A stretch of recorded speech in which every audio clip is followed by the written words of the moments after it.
With Club 3D and cards like 270X, 280X Queen, and 290 Royal Ace, you're gonna have all the cards in your hand to win at any game. Click on the link in the description below for more details. Hello everyone, this is Dimitri with Canucks, and we're getting to a point where portability is no longer a compromise for on-the-go users who require an extended battery life, full keyboard, thin and compact profile, and let's not forget the actual performance of the machine to run your tasks seamlessly. So today we're taking a look at an impressive Ultrabook from Dell that seems to hit every single one of those aforementioned points. This is the Dell XPS13 2014 edition. It's a smart looking machine aimed to compete with the likes of MacBook Air and to some degree also with the Microsoft Surface Pro 3 and Lenovo Yoga series. Pricing will depend on configuration, with the base model starting at $1199 for an i5 Haswell dual-core chip at 2.6 GHz on a single core and 2.3 GHz turbo mode on dual cores, 8 GB of RAM, and the 128 GB mSATA SSD. So remember, you are paying for that form factor, it's not all about the hardware.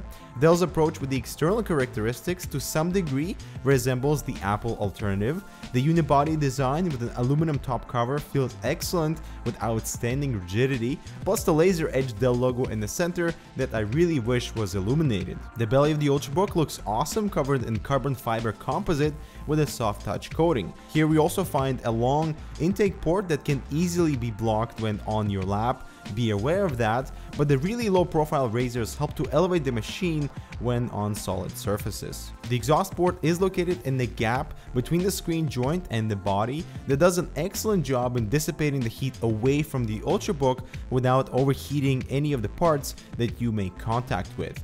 This aluminum piece in the center covers the service tag number, protecting it from normal wear that you will need for any technical or warranty support. It is both thicker and heavier than a MacBook Air at 18mm thick at the back that narrows down to only 6mm at the front, weighing in at only 1.37 kg, meaning it's a super light machine and it won't occupy much room either.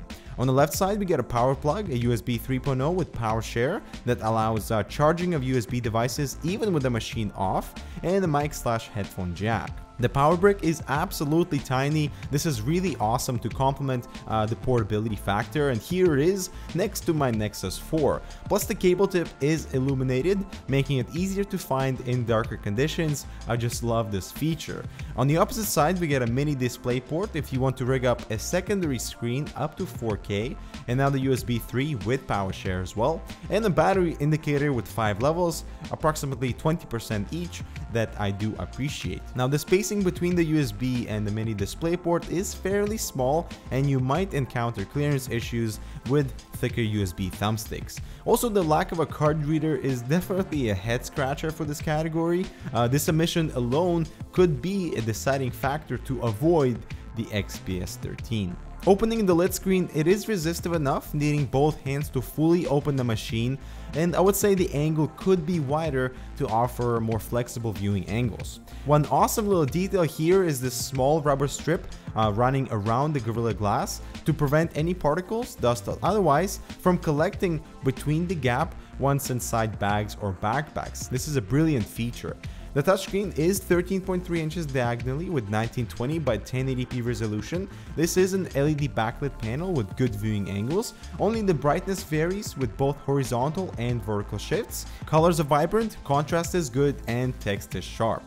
Plus, the brightness levels do provide a good spectrum of adjustment for viewing angles in bright sunlight and dim enough in complete darkness so it doesn't blind you. They've also managed to keep the bezels to a minimum while maintaining the screen size, and in fact it's actually a lot smaller than the MacBook Air with identical diagonal screen dimensions. There's a front-facing cam, but don't use that unless absolutely necessary.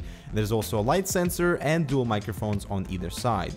I also love the edge-to-edge Gorilla Glass without indentation at the bezel, but be mindful of reflections. This is not a matte display since it's a touchscreen, and despite the strong aluminum cover on one side and Gorilla Glass on the other, it does exhibit some flex, but nothing to worry about. Internally, the magnesium palm rest is covered in soft touch paint that's really comfortable to the touch. It stays cool and to the most part hides the handling marks, although under certain lighting conditions the marks are too visible.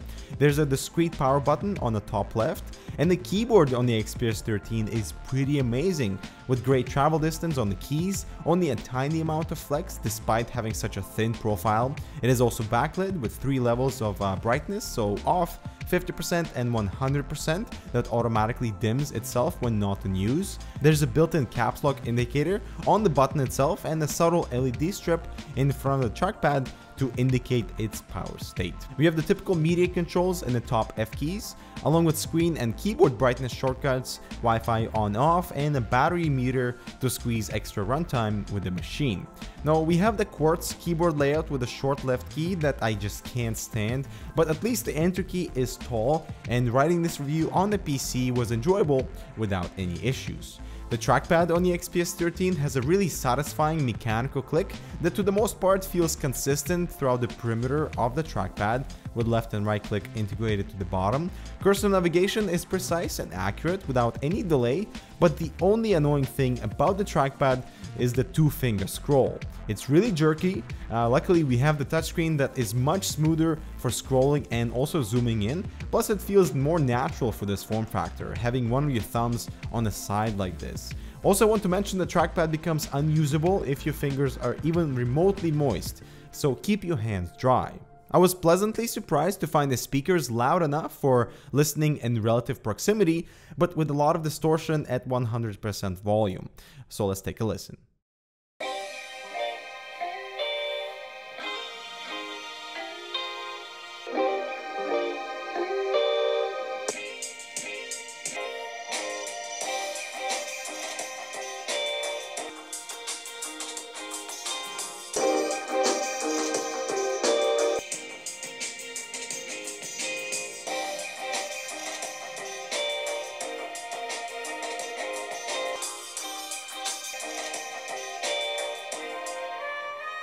On the hardware side of things, the XPS13 is equipped with a dual-band wireless AC, so my Wi-Fi performance was always stellar with strong connection. I never experienced any stutters or shutdowns, thanks to that mSATA SSD reads and write speeds are always top-notch, and CPU performance is pretty decent for an i5 dual-core model. Just keep in mind the CPU frequency drops from 2.3 GHz to 1.6 GHz when on battery, so expect a performance hit when unplugged. And also don't be expecting any miracles out of the HD 4400 graphics. Perhaps squeeze in a few casual gaming titles on really low settings and maybe some light video editing, but full Office suite runs smooth without any issues. Moving on to battery life, this one's important. The 55 watt-hour battery combined with the efficiency of Haswell served me 5 hours until reaching 7%. This is with really heavy use on 100% brightness and performance mode, doing my daily correspondence, writing reviews, and being active on social media while watching YouTube and also uploading and downloading. It's not bad, and you can easily get up to 8 hours with casual browsing and some offline work. The battery recharges back to 100% fairly quickly in under 3 hours. And one last thing to mention is cooling. The intake port at the bottom will get totally choked with the XPS13 on your lap. Avoid blocking that intake and you'll be fine. Under load, the fan ramps up to uncomfortably loud state, plus the entire bottom gets really warm. Here's a sound sample.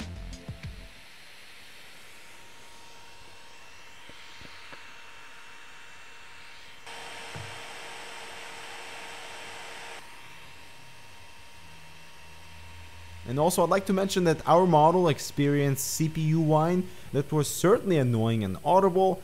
Take a listen.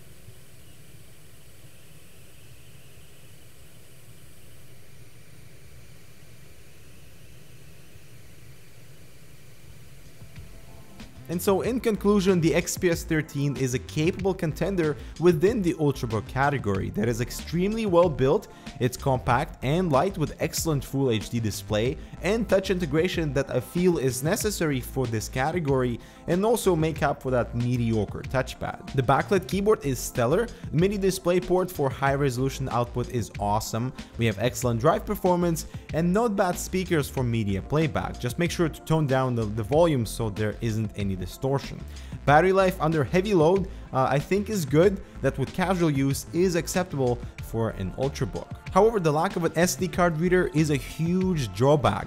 The touchpad needs more work for smoother scrolling, and the machine gets loud under load. Luckily, heat dissipation is impressive, and no part of the keyboard nor the palm rest gets warm. CPU wind is a common problem among these machines that Dell should address. And lastly, be prepared to deal with that extremely reflective display. And having said that, the XPS13 is for a specific kind of user who can prioritize on portability and battery life, and when placed against competing popular machines like the MacBook Air and Surface Pro 3, pricing I would say is competitive, although at limited 128GB capacity from the starting price. The Haswell chip certainly brings exciting potential into the Ultrabook category, and Dell is on the right track with delivering an attractive work machine that holds its own and perhaps should be considered if you're in the market for an Ultrabook. So let us know in the comment below of what you would choose between competing offerings. Would you choose the XPS13, the Surface Pro 3, the MacBook Air, Acer S7 machines, or Lenovo Yoga series? And give us a like if you found this review helpful. Consider subscribing for more similar content, and we'll see you in the next one.